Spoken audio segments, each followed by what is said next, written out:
Hi guys! Welcome back to my YouTube channel. It's me, Mitch Cat, again.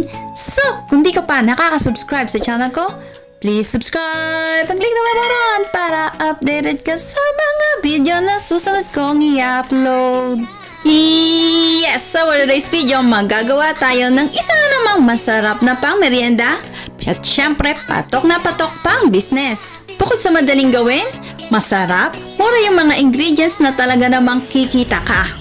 Kaya ano pa hinihintay natin guys? Simulan na natin siyang gawin in 3, 2, 1! Para sa ating first ingredients, kailangan natin ng 1 cup of all-purpose flour, 2 tablespoons of baking soda o baking powder, 2 tablespoons of white sugar, a half teaspoon of salt, 1 medium egg,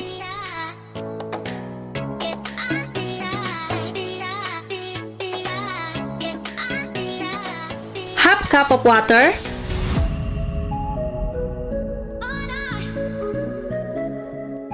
and haluin hanggang sa mag-combine lahat ng ingredients.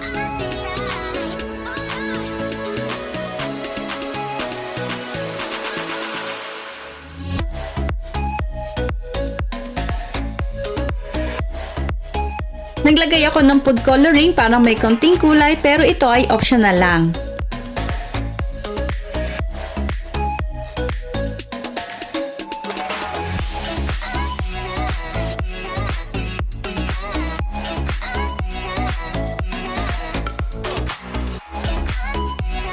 At ngayon, kailangan natin ng 4 pieces of saging. Any kind of saging is pwedeng lakatan, pwedeng saba. Kung anong saging ang gusto nyong gamitin is okay. It's up to you.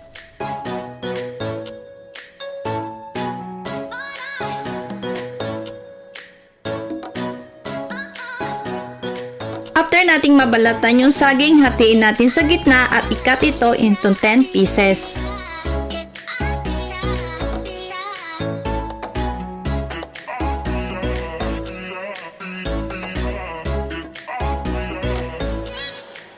Ulit-ulitin lang ang process hanggang sa matapos nating i-cut o slice yung ating saging. Sa 4 na pirasong saging, makakagawa na tayo ng 40 pieces na banana pop.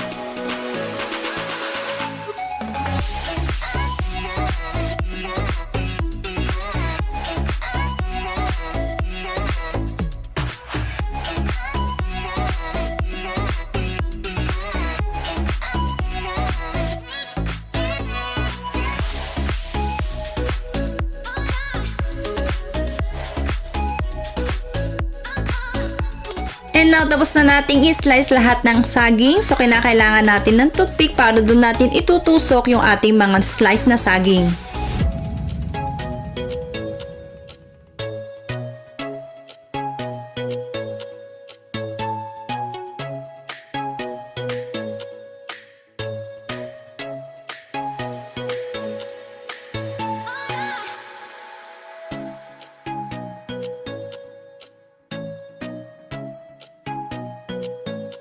And for coating, kinakailangan natin ng 3 tablespoons of all-purpose flour. Doon natin pagugulungin lahat ng slice na banana na ginawa natin.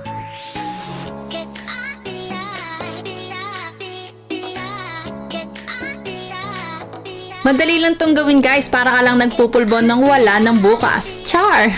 Pero madali lang talaga siyang gawin. Iro-roll lang natin yung ating mga banana sa ating flour. So, ulit-ulitin lang yung process hanggang sa matapos natin pagulungin lahat ng banana sa ating all-purpose flour.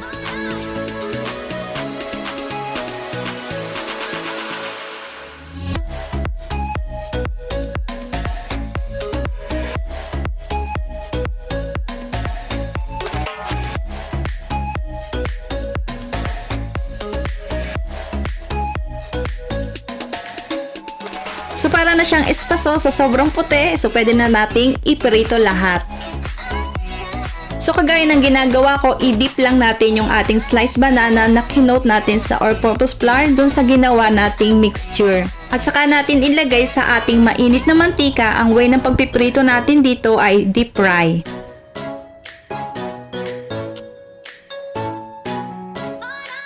So para naman sa ating apoy, katamtaman ng lakas nito para hindi masyadong masunog at hindi naman masyadong mahilaw.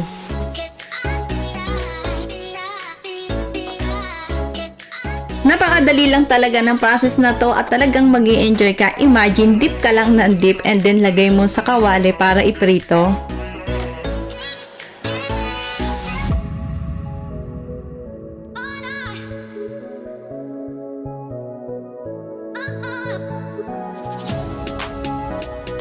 Once na nag-golden brown na, pwede na natin itong baliktarin.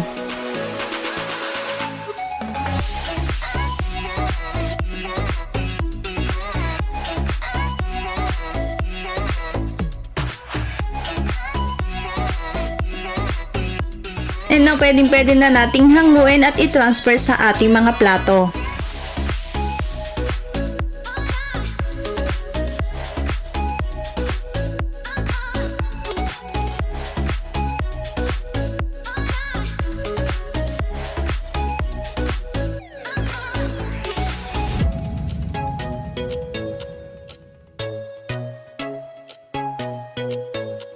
And there you go guys, ang ating mini banana pop. Oops! Hindi pa siya tapos, so kailangan pa natin lagyan ng ating last ingredients, which is the powdered sugar.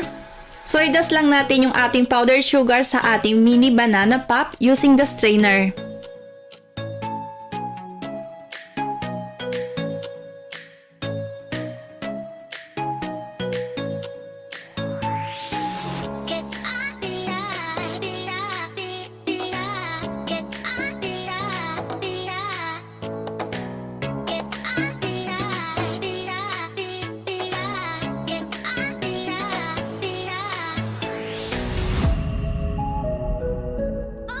And there you go guys, ang ating mini banana pop. Bukod sa napakadaling gawin, masarap at talaga namang mura yung mga ingredients.